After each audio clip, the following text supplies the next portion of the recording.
Totohanan lang. Nasa mukha ba namin na magko-coerce? Nasa mukha niya. Sa mukha. Nasa mukha ba ni Congressman Fernandez na mag-coerce? Ako, nasa mukha ko ba mag-coerce? Tignan niyo nga po yung mukha niya. O, compare po sa mukha namin. Honor, Sagutin mo yung tanong ko. would like to invoke my right. Mr. Chair. Your Honor. May I move that we cite Colonel Grijaldo in contempt for violation of Section 11, Paragraph C, refusal to answer relevant questions? Wala pong hindi po normal na behavior ang isang tao na he was forced to lie, he was coerced, under duress, tas lalabang with all smiles at nakangitim. So, yun ang ano niya, yung laging biktima siya eh. But ang katotohanan, ang video ay hindi po nagsisinungaling. No? Kung ikaw ay talagang may paninindigan at gusto mong tayuan ang sinabi mong katotohanan, eh, hindi ganyan ang iyong demeanor. Was this or is this the affidavit that you submitted to Senate, Colonel Grijaldo? Yes, Your Honor. Yes. And in your answer to the Honorable D.S. Suarez a while ago, you stated under oath that you stand by the truthfulness of your statements here in this affidavit. Tama po? Yes, Your Honor. Yes. And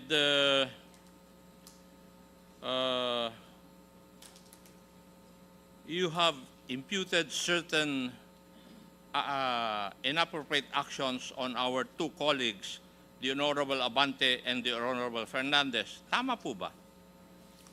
Your Honor, I will stand by my statement in the Senate under oath, That is and I not would an like to invoke my appropriate- right to self-incrimination, Your That Honor. is not an appropriate answer to my question. Ang tinatanong ko po is, dito sa mga statements mo na ito, you have imputed inappropriate actions by the Honorable Abante and the Honorable Fernandez. Would that be correct? Yes or no? Your Honor, I stand by my statement given at the Senate under oath, Your Honor, and I'll invoke my right for self-incrimination, Your Honor. Okay. May I ask the Honorable Abante and the Honorable Fernandez? Ngayon ako makaganti, Mr. Chairman. And if I may, let me remind the two congressmen that you are under oath. In the statement or sworn statement of Colonel Grijaldo, it stated here, number 4, after I answered questions related to extrajudicial killings and the reward system, I was approached by a security personnel while I was seated as one of the witnesses during the hearing. The said person told me that I was being summoned by Congressman Dan Fernandez. The Honorable Fernandez, do you agree to this statement? Yes, Your Honor. Okay.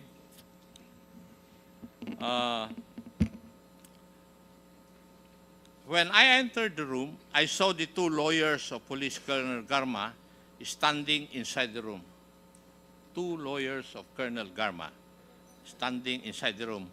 One of the lawyers approached me, then asked me what we were going to talk about. I said that I do not know. May I ask the Honorable Abante and Fernandez if there were really the presence of the two lawyers of Colonel Garma were present? Yes, Chairman Acop, yes. The Honorable Abante, do you agree with Honorable Fernandez? He's talking to somebody, Mr. Chairman. Maybe you can cite him in contempt. Chairman Abante, you're being asked. Chairman Abante, you're being asked by Chairman Acop to confirm the statement.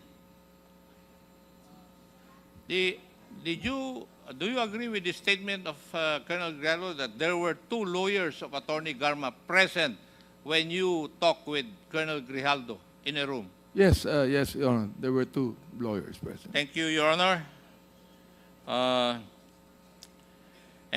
According to the affidavit of Colonel Grijaldo,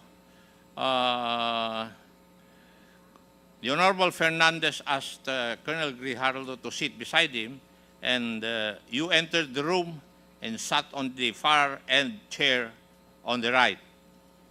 And one of the lawyers of Colonel Garma stood near the back of Colonel Grijaldo. Would that be correct? Ako yung unang dumating, Mr. Chairman. If I remember it right, nung dumating po ako, nakaupo na po siya. Okay. So, nakaupo na siya. Yes, Your Honor. Okay. The Honorable Abante? Yes, it was a small room, no? Doon lang sa corner na yan. And so, malapit din kami sa isa.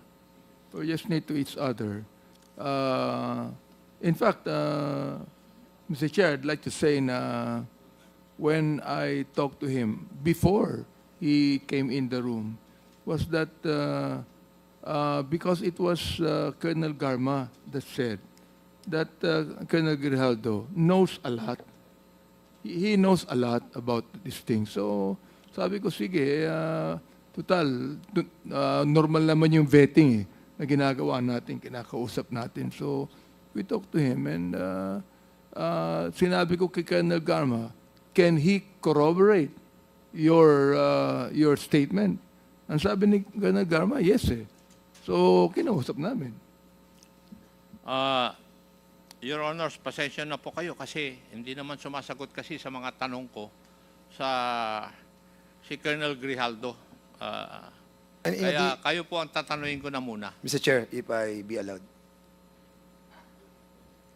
The resource person is not allowed to ask questions. No, I'm not asking questions, Mr. Chairman. I will be answering in relation to the answer of So Congressman. you are replying to the question Yes. raised by... Yes, Mr. Chairman. Please proceed. Well, ang totoo po kasi noon, yung pong dalawang lawyer ni Colonel Garma, sila po talaga yung nag-approach sa amin. Ang sinabi po nung dalawang lawyer, if I remember it right, yung pangalan po nung lawyer, si Attorney Victor, nakalimutan ko po yung ipilido. Attorney Kilang and Attorney Kumigan. Yes, opo. Ang sabi nila, kasi kung matatandaan niyo po, yung ating supplemental affidavit na ginawa po ni Colonel Garma was given to us on the day itself. And then, nung binabasa po natin, sabi natin, sino magko-corroborate nito? Sino magbe-betting ito? Lumapit po yung dalawang lawyer. At ang sabi, kung pwedeng kausapin si Colonel Grijaldo. Dahil si Colonel Garma ay very close daw kay Colonel Grijaldo. At siya makakapag-bet sa mga nakalagay doon sa supplemental affidavit. So, ang sabi ko naman kay Attorney Victor, tama-tama, andyan si Grijaldo, andyan sa likod. Bakit hindi natin siya imbitahan doon sa room doon, sa may kainan, para nang sa ganon ay makausap natin kung patotohanan niya yung sinabi ni Colonel Garma na magkaibigan sila at ibebet niya yung mga nakasulat doon. So, basically, hindi naman po siya ganong kalaking issue. As a matter of fact, Mr. Chairman, hindi nga tayo ang nag-initiate eh. Sila pa yung nag-initiate sa atin na kausapin si Colonel Grijaldo, which I did together with nagkataon po kami ni Chairman Abante during that time. Magkalapit kami doon. Sabi ko, pare, sumama ka na sa akin. Kaya sa sumunod. Kaya nagulat na lamang po kami that biglang nagkaroon po ng ganong istorya. But nevertheless, Mr. Chairman, yun po yung nangyari doon. At nung pumasok po ako sa loob, nauna po ako kay Chairman Abante ng konti lang. And then, sinabi ko sa kanya, Colonel Grijaldo, ito yung mga nakasulat dito sa affidavit. Sabi ko dito sa paragraph, hindi ko matandaan, 17 ata o something gano'n. Ito ba, mapapatutuhanan mo na sinabi ni Colonel Garma? Ang sabi niya, wala po akong alam dyan. Yung ibang dito, ibang mga sinabi ni Colonel Garma. Kasi sabi niya, kaibigan kanya eh. So, basically, doon po umikot yung aming usapan. Siguro maabot po yun ng mga less than 10 or 15 minutes. And then, nung sinabi niya talaga wala siyang alam, lumabas na po kami. And the CCTV can prove na talagang hindi po kami nagtagal sa loob. At the same time po, pag tinignan niyo po yung kwarto dyan, kahit puntahan po natin lahat, napakaliit po ng kwarto. At sa labas po ng kwarto, marami pong mga tao nandun. So kung nagkaroon po ng coercion, nagkaroon po ng harassment, nagkaroon po ng forceful force galing po sa amin, I think malalaman po ng mga taong nandyan. And even the CCTV, nung lumabas po siya dyan sa ng pintuan niyan, makikita po natin na yung itsura niya, hindi naman po siya mukhang na-coerce. Mukhang masayang-masaya pa nga po siya. Kaya, I think, Mr. Chairman, yung pong accusation sa atin na malayan yung ating pong committee and the two chairman, masyado pong unfair. But of course, binibigyan pa rin po natin siya ng pagkakataon na liwanagin po yung mga pangyayari. Kaya, andito po tayo at binibigyan po natin ng patas na pagdinig. Marami pong salamat sa pagkakataon. Mr. Chair, pwede maidagdag to? With, yes, Congressman Abante, with the indulgence of Congressman Ako, please. At the back of my mind, masaya pa nga ako sapagkat nabanggit sa akin ni Colonel Garma na ito talagang close siya rito, classmate niya, at talagang kakampihan siya nito. Nagulat na lang kami na gano'n ang sagot niya. So, Nung bang sinabi ni Colonel Garma yun, magkasama na kayo ni Congressman Dan? Hindi, ako hindi ko nakausap si Colonel Garma. ako ang kumusta sa kanya, hindi niya nakausap. Ako mismo kumusta sa kanya. At sino ang nakarinig na sinabi ni Colonel Garma sa inyo yan, na Congressman? Palagay ko walang nakarinig sapagkat in confidence sinabi niya sa akin When I asked her, who can corroborate your statements? Binanggit niya yung pangalan ni Colonel Grijaldo. Natuwa naman ako sapagkat very close daw sila, classmate niya, at talagang kakampihan siya nito. All of a sudden, kalaban pala niya. And Congressman Abante. Mr. Chairman, para i-corroborate lang po yan. If you remember it right, no, nung na-interview po tayo sa, I think, Bilyonaryo News Channel, nabanggit po natin doon na nakasama po natin siya sa isang pagpupulong doon po sa BGC sa Ascot Hotel, na kung saan nakiusap po sila Colonel Garma during that time. And during that time, we were shocked, ikaw, saka ako, Mr. Chair, na nakita natin si Colonel Grijaldo doon. And that's the reason, nang kinausap ako ng abogado doon, na sinabi sa akin na si Colonel Grijaldo at si Colonel Garma ay close, naniwala ako. Because na-meet na po natin siya during that time. And remember, na kayo pa po nagbayad ng dinner. That was 9,000 plus po. Kaya sinasabi ko po to, Mr. Chairman, because we wanted to ferret out the truth. And by doing that, we are initiating some form of talks with those who wanted to speak in this committee. Dahil nga, nagbe-betting po tayo At yun po yung ating ginagawa sa kongresong ito. Kaya, nakakalungkot lang na ang isang opisyal na naging isang battalion commander ng isang rehiyon ay ganito po yung kanyang treatment sa committee ito. But I cannot blame this person. If there is a big person behind him, then totally we cannot blame him. But prudence dictates na dapat po ay sarili niya, manindigan siya sa sarili niya at hindi siya matako sa kaninuman tao. Maraming salamat po. Thank you, Congressman Fernandez. Please proceed, continue, Congressman Akop. Thank you, Mr. Chair.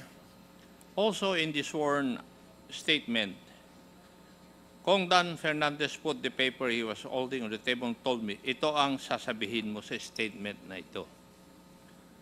While pointing to a paragraph on the paper, ito ang second supplemental affidavit ni Colonel Garba. Sabihin mong alam mo ang reward system, i-confirm mo lang.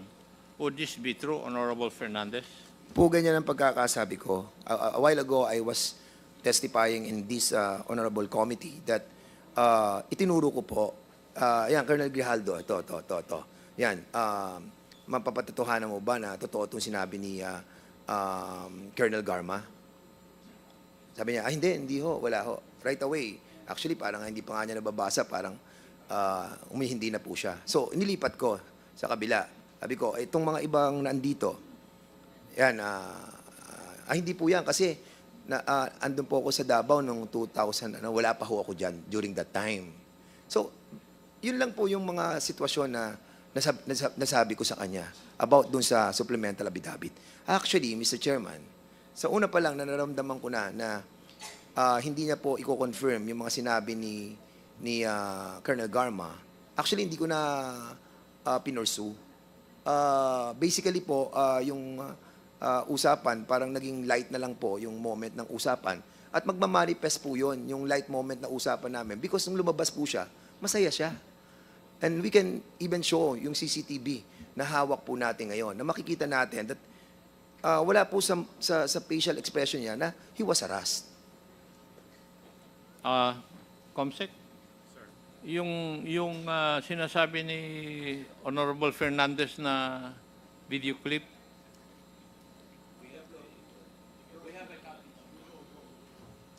Comcheck floor. Do you have a Comcheck. video? PM. O yan. Colonel Grijaldo enters the holding room. At 7:59 p.m., Attorney Emericio Quilang enters. At 7:11 p.m., Attorney Rotsiv Comigat enters. At 7:19 p.m., Congressman Dan Fernandez enters. At 7:35 p.m., Congressman Benny Abante enters. At 7:35 p.m., Congressman Dan Fernandez and Benny Abante leave the holding room. At 7:36:14 p.m., Colonel Grijaldo exits with Attorney Quilang and Attorney Comigat. At 7:36:25 p.m., Colonel Grijaldo, all smiles, is seen conversing with Jimmy Fortaleza. I wished it. Sinungaling yan. thank you, Comsec. Yun pong kay Honorable Abante naman, paragraph 14 of the affidavit. Kong Abante asked me how many years do I still have with the PNP. I answered I still have 4 years before retirement.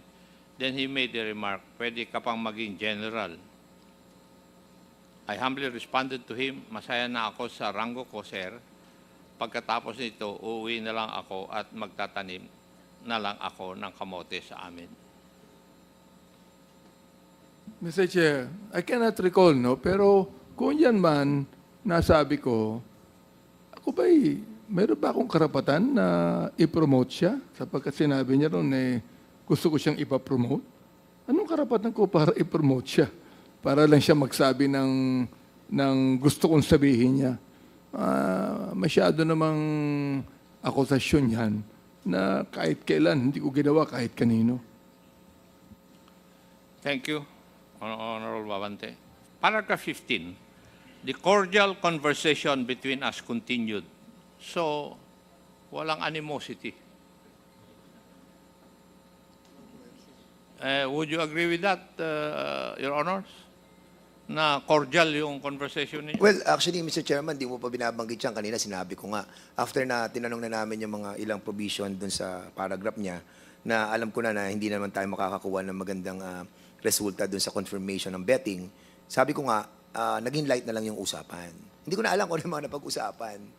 At, but after that, umalis na ako. Tapos sumunod na si Congressman Benny.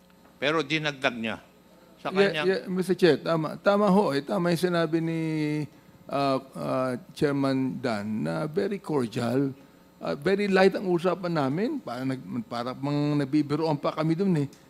Nabanggit niya na siya magtatanim ng kamote. Hindi ba biro yun?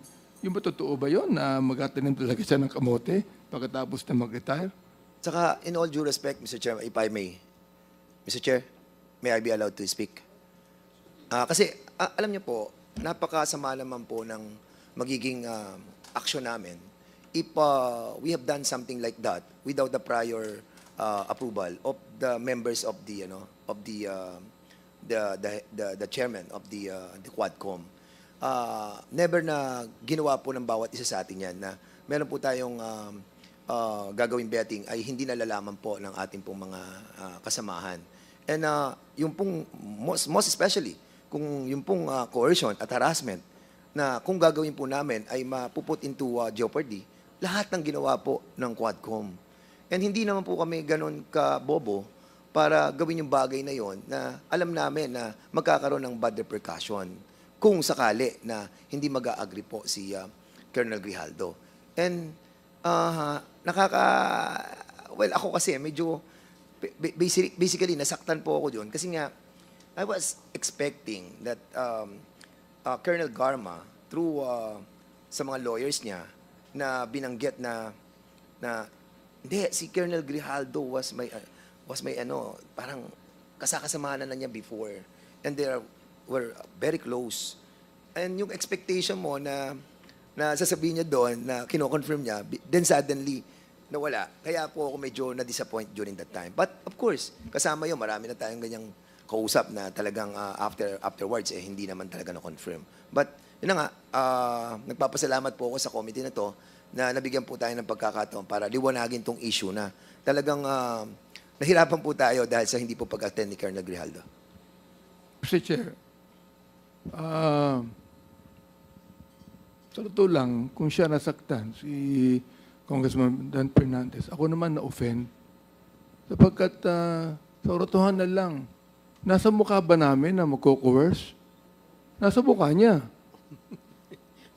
Sa mukha. Nasa mukha ba ni Congressman Fernandez na mag-coerce? Ako, nasa mukha ko ba mag-coerce? Tignan niyo nga po yung mukha niya.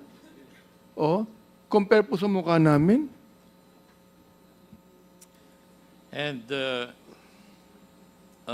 next statement is that I felt that they wanted to convince me to do what they wanted me to do. So it was the feeling of Colonel Grijaldo na kinukumbinsi niyo siya na gawin yung gusto niyong ipagawa. That was his feeling. The intention may not be that. Hindi po ba tama, Colonel Grijaldo? I-invoke mo na naman yung right mo. Tama ba yung state mo? I felt that they wanted to convince me to do what they wanted me to do. I stand by my statement, Your Honor. Sagutin mo yung tanong ko. I would like to invoke my right Mr. Chair, Your Honor. may I move that we cite Colonel Grijaldo in contempt for violation of Section 11, Paragraph C, refusal to answer relevant questions? So move, Mr. Chair. Second. There is a motion to cite in contempt Colonel Grijaldo for violating Section 11, Paragraph C of our Rules of Procedure Governing Inquiries in Aid of Legislation, and it was duly seconded. Are there any objections? Hearing none, the motion is approved. You are again cited in contempt. Mr. Chairman, Is Congressman Acop done with this interpellation? Mr. Chair, my motion needs another motion from any member of this committee because we have to determine where or what is the duration of his penalty and where he would be incarcerated. Mr. Chair. Is there any motion? Mr. Chairman, Congressman Paduano. while the rules of the House now with regards to Section 11, citing a resource person in contempt, the detention, no? The place of detention lies with the, of course, the chairman of this honorable committee. May I respectfully move, Mr. Chairman, that we will transfer, in this contempt order, I move that we will detain Colonel Grijaldo at para malapit-lapit lang sa batasan at Station 6, Mr. Chairman. So move, Mr. Chairman. Are you referring to Station 6 of the Quezon City, Mr. Chairman. Dito lang yan sa batasan. Okay, So move, Mr. Chairman. there is a motion to detain, transfer the detention of Colonel Grijaldo to Station 6 of the Quezon City Police Station. Are there any second? Duly seconded. Any objections? Hearing none, the motion is approved. Comsec, please coordinate with our Sergeant at Arms and inform the said office that Colonel Grijaldo will be transferred to Station 6 of Quezon City. and serve his detention in that facility. Mr. Chair, Congressman Akop, since I cannot get intelligent answers from our resource person, may I just make a manifestation? The reason why I asked Attorney Conti about the canons of legal ethics, that we have in our possession a joint statement from the law office of Attorney Emerito B. Kilang, from the Kumigad law offices. And in this joint statement of the two lawyers, they debunk all the claims of Colonel Grijaldo. And lawyers are supposed to observe the canons of legal ethics, as I have stated in my interpellation of Attorney Conti. And that is the reason why I asked Attorney Conti about the canons of legal ethics. So, it is the word of Colonel Grijaldo alone versus the words of two honorable congressmen and attested to by two lawyers, the lawyers of one of our resource persons, Attorney Garma.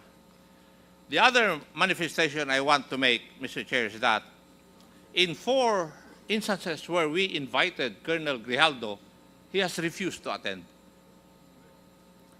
Ang timing po niya ng pagka-confine niya, every time na meron tayong hearing, if you look at the calendar of events. Kaya sinasadyan niya na magpa-confine para hindi siya maka-attend ng hearing. Marami pong salamat, Mr. Chair. Mr. Chair. thank you, Congressman Akop. May Yes, I Congressman. may I also make just a short manifestation as Okay. to avoid the public that because I get this impression, Mr. Chair, that our resource person, Colonel Grijaldo, wants to at least impress upon the public that we are cornering him, that we are gagging up on him. Just want to make a manifestation, Mr. Chair, that earlier Chairman Akop asked him, or the chairman himself asked him, if he needs a lawyer so we can provide one. Because he's been invoking his right against self-incrimination, and we understand that. That's a constitutionally guaranteed right. And we do not want to push or to even force anybody, especially if it's our guests and our resource persons, to say something that would incriminate him, that would be used against him at the court of law.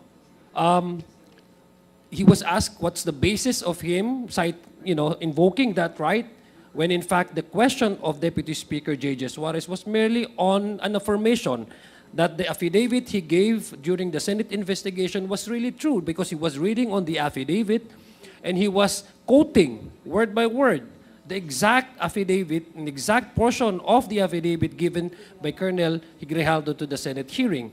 And that was merely a confirmation from him. In fact, when he answered and replied to DS.J.J. Suarez earlier, his response is very much in conflict with the answer in itself. No? Sabi niya, I would stand by my affirmation, I confirm my affidavit, which DS.J.J. was reading, and yet he says he invoked his right against self-incrimination. So he confirmed it, and yet he do not want to confirm it at the same time. So it's a conflict, no? Mismo sa sagot niya. That's the reason why Chairman Akop asked him, what's the legal basis? What's his legal basis for invoking this right against self-incrimination? And being a non-lawyer himself, the chairman was lenient to even ask him, would you want a lawyer? We can provide you. Ang sabi po niya, hindi na niya kailangan. I just want to make this manifestation so that this cannot be twisted online. Because I'm sure there are ready trolls, paid trolls, who will twist this scenario here. Ang gagamitin naman nila sa atin ay ginagangap natin ang ating mga resource person. We have given him all the legal course in order to protect him and ask him kung kailangan niya ng legal advice. And he admittedly responded na hindi. Having said that, Mr. Chair, I have one quick question that I'd like to ask Attorney Conti. Mr. Chair, if I may be allowed. Okay. Yeah, thank Go you. Attorney Conti, have you been in courts, no? I'm seeing may litigation, no? And you also present evidences. Minsan yung mga testimonies, ng mga affidavits, minsan in a manner of text message or mga video clips, no? Tama po ba? Yes, Your Honor. Video clips, text messages will Yes. be considered as electronic evidence. Yes, okay. Earlier, you watched the video clip kanina when Congressman, the Chairman Dan Fernandez and Chairman Benny Abante entered the room where Colonel Grijaldo was already inside, no? Nakita nyo naman po, no? Yung video kanina. Yes. And after a few minutes, they exited the same room. Tama po ba? Yes, Your Honor, I Yes. saw that. As a lawyer, based on your experiences in trial courts, no? Assuming that this is an evidence, and I presume this is an evidence, Mr. Chair, to prove that the two gentlemen here were telling us the truth and nothing but the truth, as opposed to the affidavit of Colonel Grijaldo. In your professional experience, having having seen all the evidences, in the context nung halimbawa itong pinakita as opposed to the affidavit ni Colonel Grijaldo, would you say that it's a normal reaction of someone who was forced to lie to come out with all smiles, magandang disposition, at nakipaghawakan pa sa former colleague niya? Is it normal for a behavior of a person, individual, who are let's assume, na tama yung sinasabi niya, totoo, assuming without conceding that he was forced by two influential, because kung titingnan niyo, the two gentlemen outranked him in position. Court, kumbaga, kung sa basketball, ito, advantage na, court advantage nilang dalawa, nasa kwarto, sasabihin na itong gawin mo, magsinungaling ka, etc. based on his affidavit. Would that be a normal reaction of a person who was forced to say something, to lie before his teeth na magsabi na dapat ito ang gusto naming sabihin mo at alam niyang mali at hindi tama at kasinungalingan? Doon sa nakita mo, from your professional experience, would that be a normal reaction of someone who was forced to lie? Yes, Your Honor. Well, first, I cannot or I should not appreciate that as a lawyer. I should appreciate it as a normal human being. Your Honor, that kind of appreciation of, is this consistent with human experience? It would not be consistent with human experience to see someone coerced leave a room without any restraints at sasabihin na hindi siya, na pinilit siya sa loob ng kwarto. So it would be inconsistent with what we have seen. And Your Honor, this kind of evidence will only prove that, however, on the other hand, that these gentlemen went into the room, left the room at these times, and the last person to leave the room was Colonel Grijaldo without anyone keeping him in detention. So yung, kumbaga, ang maiisip po kasi ng karamihan, yung parang restraint is parang inaresto ka. His freedom to leave the room without any pressure or even without the presence of the two others. I think the two lawyers were still inside the room. We did not see that in the video. It would say that Colonel Grijaldo was not under arrest. To an extent, as a human being, I would say he was not under duress. Thank you for that response, Attorney Conti. In fact, Mr. Chair, the responses and the explanation of the two gentlemen, the two chairmen, was actually believable because based on sa mga responses niya, wala naman, it was plainly evident, paglabas nila, it reinforces yung mga sinasabing, yung atmosphere doon sa kwarto ay hindi naman ganun intense, no? Kasi nung lumabas sila, hindi naman for few minutes, so parang ordinary day lang. As opposed to Colonel Grijaldo, who was, I suspect, parang masyado siyang, sabi niya, may reflection pa nga eh, nag-quote pa nga siya ng Biblia. And he even went to the Senate to testify before the whole country watching that he was forced to say something and to lie. Ganon yung impact nung sinasabi niyang coercion na ginawa ng gentleman. And yet, when we look at the video, watch the video, it seems as an average-minded person Hindi po normal na behavior ang isang tao na he was forced to lie, he was coerced, under duress, tas lalabang with all smiles at nakangiti. Sir Chair. Yun lang. I'd like just to make that manifestation because again, I don't want to impress upon the public because there's an attempt, really, by this research person na i-twist itong nangyayari sa atin tapos may mga paid trolls na naman na ready to debunk all the truthfulness of whatever we have gathered here in this committee hearing. Tapos ito-twist nila that we are ganging up on him, Mr. Chair. Well, if I may just comment on that manifestation. Yes, correct. We expect that there will be trolls again prying on this particular hearing. This resource person has this penchant for playing victim. No, yan ang ano niya, yung laging biktima siya eh. But ang katotohanan, ang video ay hindi po nagsisinungaling. No? Kung ikaw ay talagang may paninindigan at gusto mong tayuan ang sinabi mong katotohanan, eh hindi ganyan ang iyong demeanor. So that is my observation, Your Honors. In fact, darating ang panahon na mag-iisip ka rin eh. Iisipin mo rin na hindi mo na makakayang itago yung iyong konsensya doon sa iyong pagsisinungaling.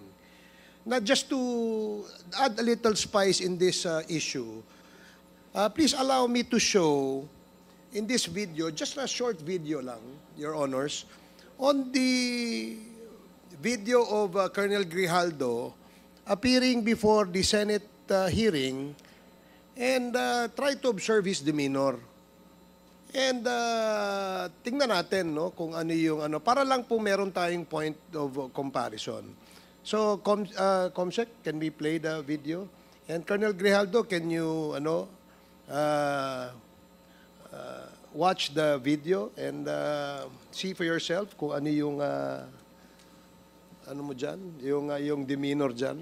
Mr. Chairman, while waiting for the video, yes. can I just to amend my motion previously, Mr. Chairman, that I move once again that Colonel Gardo will be detained at Quezon City Station 6 until the committee report will be, in this investigation, will be adopted in the plenary, Mr. Chairman. So move.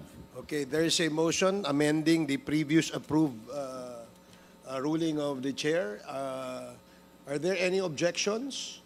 Hearing none, the motion amending the previous ruling of the chair is approved. So, just please play the video.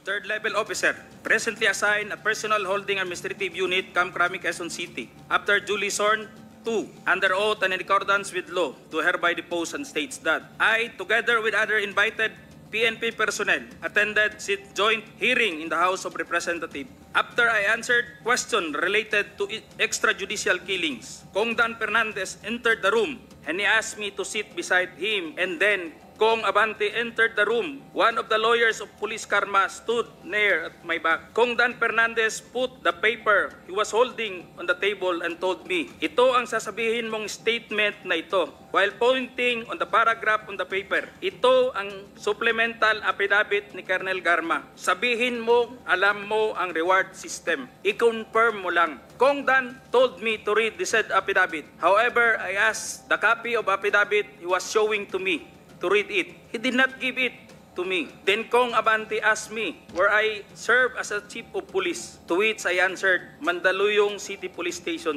Kong Abante then persuaded me by saying, ikaw naman, Colonel, ganito na lang, alangan namang walang insidente o pangyayari sa panahon na yon.